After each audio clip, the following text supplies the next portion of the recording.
কি? পড়ে দেখো।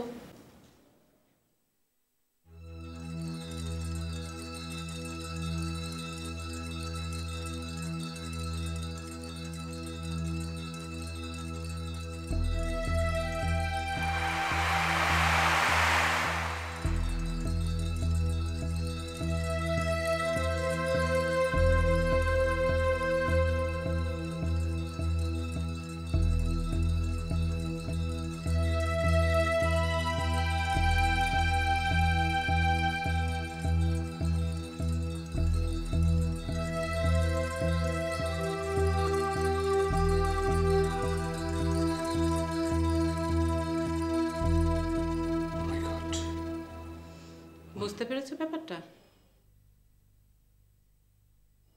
তুমি যে একটা ভুল করতে যাচ্ছিলে সেটা কি বুঝতে পেরেছো? সাবরিনা একটা আন্ডারগ্রাউন্ড গ্রুপের সঙ্গে যুক্ত, তা না হলে এত ঘটনা ঘটবে কেন? মা, ও তো এরকম ছিল না। মানুষকে বাইরে থেকে দেখে চেনা যায় না।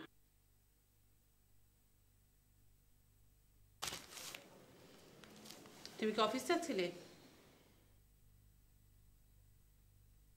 কি হলো, যাবে না? না। তাহলে বেটার তুমি রুমাকে নিয়ে বাইরে থেকে ঘুরে এসো। রুমাকে নিয়ে বাইরে থেকে ঘুরে এসো।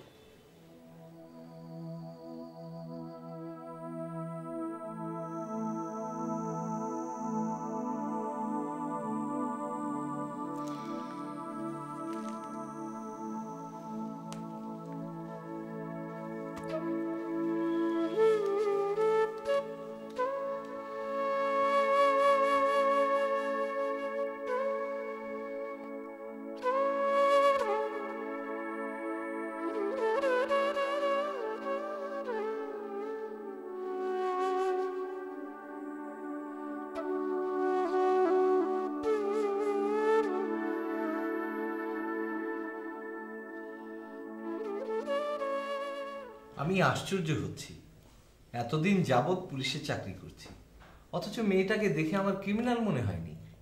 এখন তো দেখি ডেঞ্জারাস। কিন্তু আমরা ব্যাপারটা এখনো পুরোপুরি জানি না। আমার তো মনে হচ্ছে ব্যাপারটা এক পাশ থেকে দেখা হচ্ছে। তা ঠিক, কিন্তু অন্য পাশ থেকে দেখার উপায়টা কি? উপায় আছে। উপায় খুঁজে বের করতে হলে সবচেয়ে আগে সাবরিনা খানকে খুঁজে বের করতে হবে। আমি আমার সব রকম ফোর্সকে বলে দিয়েছি, হাই অফিসিয়াল থেকেও স্পেশাল কেয়ার নেওয়া হচ্ছে ব্যাপারটা। আচ্ছা, প্রিজন ভ্যানের সামনে কাকে যেন দাঁড়িয়ে থাকতে দেখেছিলাম, কে সে? এসআই তরিকুল, বেচার এখন হসপিটালে। ওকে, আমি আজ তাহলে উঠি। আমি দেখি আমি হয়তো তরিকুলের সাথে একটু হসপিটালে দেখা করতে যেতে পারি। এই কেসটার ব্যাপারে আপনার একটা স্পেশাল আগ্রহ আছে মনে হচ্ছে। উঠি।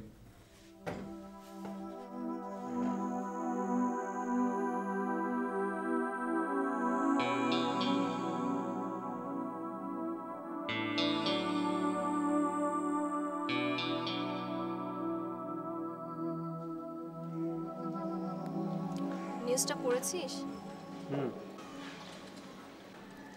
এখন কোনো কনফিউশন থাকা উচিত না। আর মানে? তুই তো ভেবেছিলি মেয়েটা ইনোসেন্ট। হ্যাঁ। এখনো কি মনে হচ্ছে? স্পষ্টতই বোঝা যাচ্ছে মেয়েটি কোনো আন্ডারগ্রাউন্ডের সাথে চুপ কর তো। ঢাকা কেন এসেছিস? কাজ ছিল।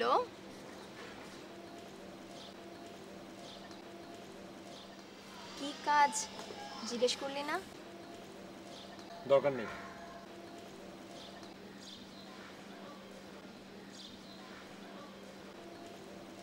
তুই কি আমাকে একটু বুঝবি না? কে জানে।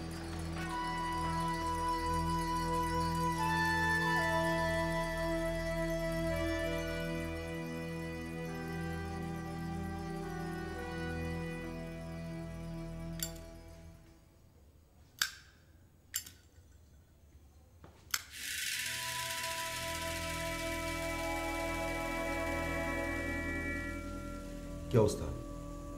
জ্ঞান ফেরেনি। মুখের ব্যান্ডেজ লাগানো হয়ে গেছে? জি। মেয়েটি প্রেগনেন্ট ছিল, তাই নাকি? বাচ্চাটাকে বাঁচানো যায়নি। ও, ভেরি স্যাড। ভাই বলো। অপারেশনের সময় একবারে কসমেটিক সার্জারিটা করে ফেললে ভালো হতো না? না, এমনিতেই চেহারায় অনেকটা চেঞ্জ এসে গেছে। ভালোই তো হলো, পুলিশ চট করে ট্রেস করতে পারবে না। কি বলো? জি। চলো ভেতর গিয়ে দেখি।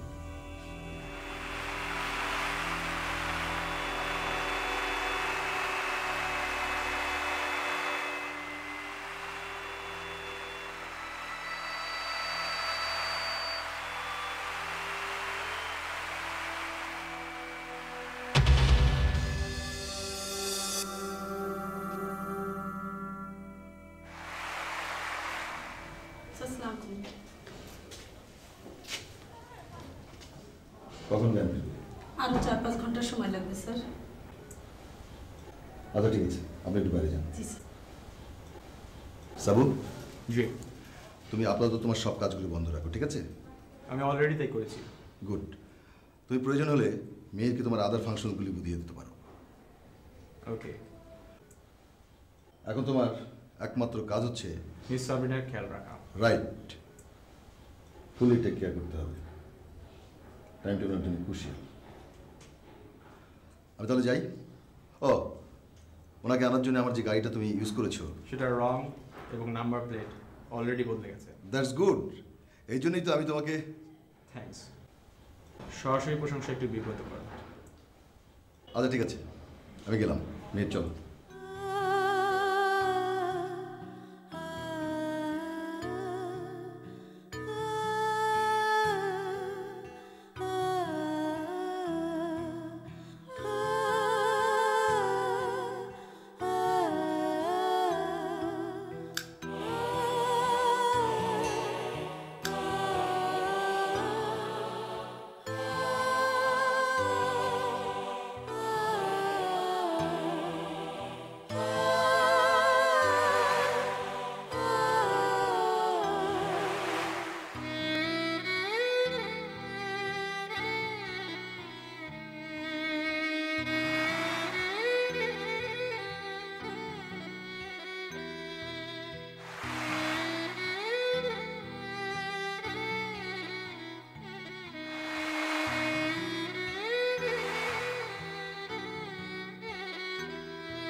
আমাকে ঠিক এই জায়গাটাতেই কেন নিয়ে আসলে? কেন, ভালো লাগছে না? না, লাগছে। তুমি কি সাবরিনাকে নিয়ে এখানে আসতে?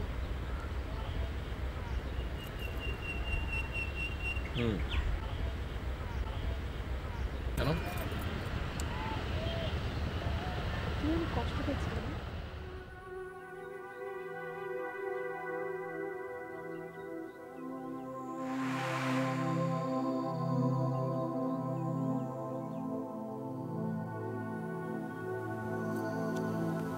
এরকম গম্ভীর হয়ে থাকলে তো আরো মন খারাপ হবে। তাহলে কি করবো? কি করবে জানি না, তবে তোমার এরকম স্কুল টিচারের মতো চেহারা দেখার জন্য নিশ্চয় না। ও হ্যাঁ, সাকিরাতে পার্টিতে যাচ্ছ তো?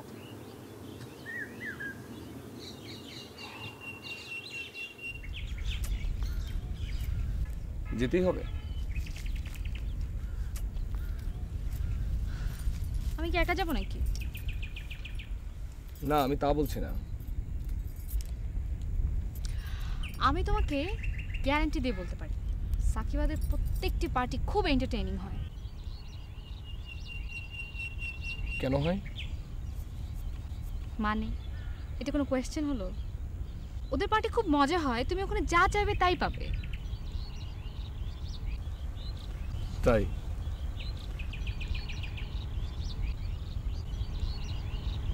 হাসান, তুমি কি একটা জিনিস জানো?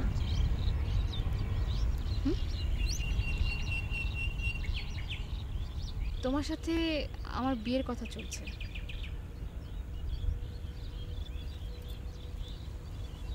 হ্যাঁ, একবার শুনেছিলাম। ফাইন, তাহলে তুমি আমাকে ক্লিয়ারলি বলো যে তুমি কি ভাবছো। তুমি কি ভাবছো? প্রশ্নটা তো আমি আগে করেছি, তাই উত্তরটা আমারই আগে পাওয়া উচিত।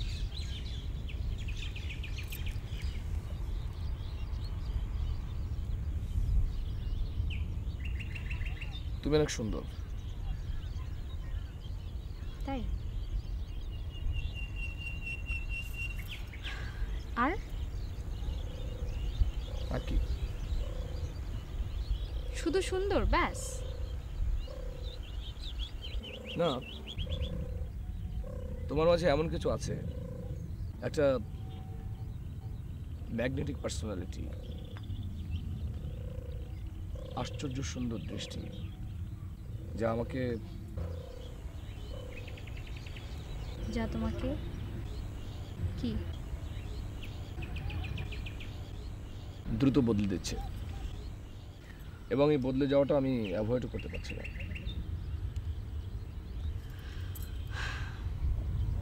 এবার আমার মতামত জানতে চাইবে না?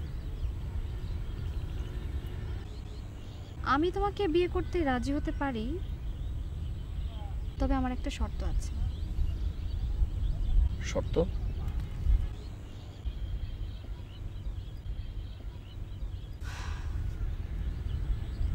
সত্যি তোমাকে খুব দ্রুত চেঞ্জ হয়ে যেতে হবে। দুঃখ বিলাসী কোনো মানুষকে আমি পছন্দ করি না। দেবদাস কারো জীবনের আদর্শ হতে পারে না। মানুষের জীবনে অতীত থাকতেই পারে, অতীত মানুষের জীবনকে সমৃদ্ধও করে, তবে সবকিছু গ্রাস করে নিতে পারে না। আর যদি সবকিছু গ্রাস করে নেয়, তবে তার সাথে আমি ভাব করতে চাই না। Is that clear?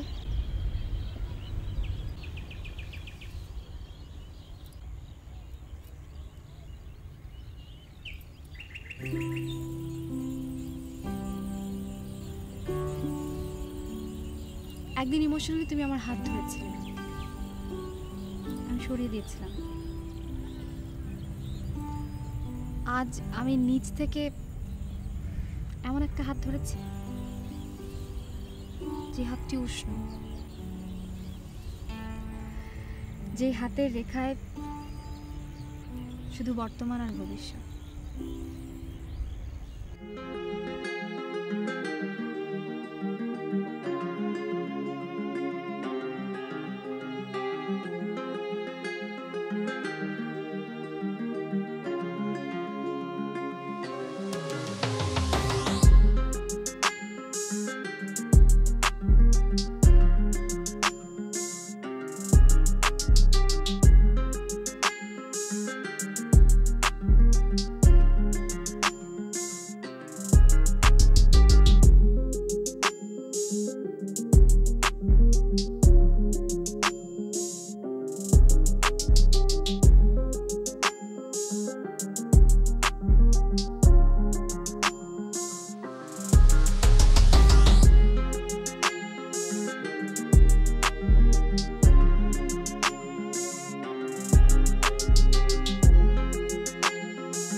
রোমাকে কেমন লাগে?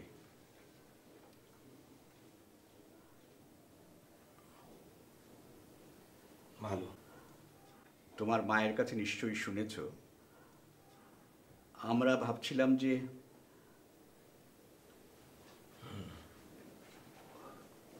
শুনেছি। তোমার কি মত?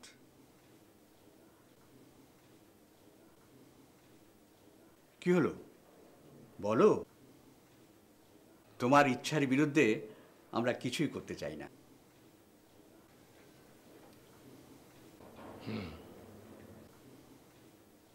তো তোমরা ব্যবস্থা করো।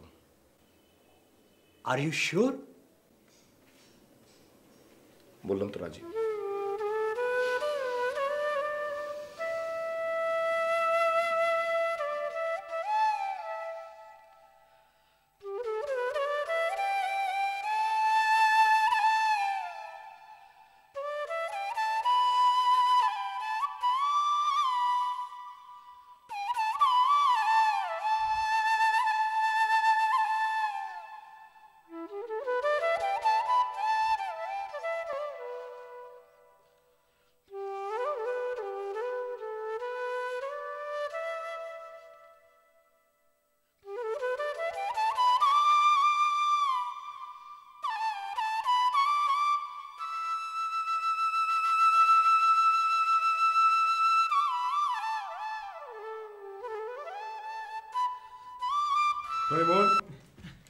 স্যার স্যার ওর কথাই আমি আপনাকে বলেছিলাম স্যার।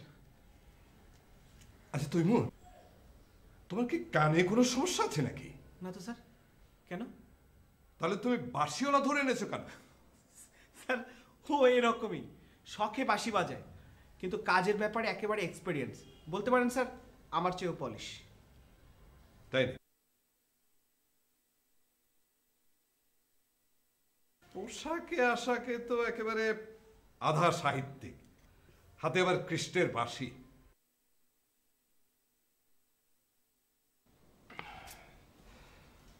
কেনা? জি মজনু। ও বাবা, একেবারে মজনু প্রেমিক। তৈমুর, তুমি কাকে ধরে এনেছো? স্যার ও এরকমই, কিন্তু স্যার ওর এক্সপেরিয়েন্স শুনলে আপনি। কি এক্সপেরিয়েন্স? আপনার কি যশোরের 7 মার্ডারের নিউজটার কথা মনে আছে স্যার?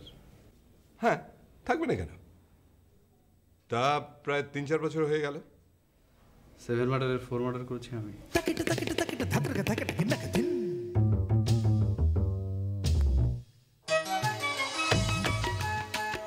আমি এখানে এলাম কি করে? পুলিশের হাত থেকে আমি আপনাকে উদ্ধার করে এখানে নিয়ে এসেছি। আমার চেহারা, আমার চেহারা। শিওর থাকুন, আপনার মুখের এখন যে অবস্থা তাদেরকে আপনি অজ্ঞান হয়ে যাবেন না। ওর বন্দুকের নিশানা আজ পর্যন্ত কখনো মিস হয়নি। কে মজনু, যা বলছি ঠিক বলছি? না, একটা মিস হয়েছিল স্যার। মিস হয়েছে? জি, টার্গেট করেছিলাম লোকটার কপালে, কিন্তু লাগলো গিয়ে চোখে। আপনার জন্য একটা দুঃসংবাদ আছে। কি দুঃসংবাদ? আপনি জানতেন, ইউ আর প্রেগনেন্ট। সো আপনার মিসক্যারেজ হয়ে গেছে। ফাহমিদা তো কোনো প্রবলেম ছিল না, প্রবলেম হচ্ছে ওই বিচ্ছু মেয়েটা। প্রতিশোধ। হাসান, সিরাজ হায়দার, শঙ্কর ভট্টাচার্য, খালি সবার মুখোমুখি হতে হবে। কতদিন পর আমার কাছে এলি বলতো? আমার কিছুই ভালো লাগে না। আমাকেও না, তুমি ছাড়া।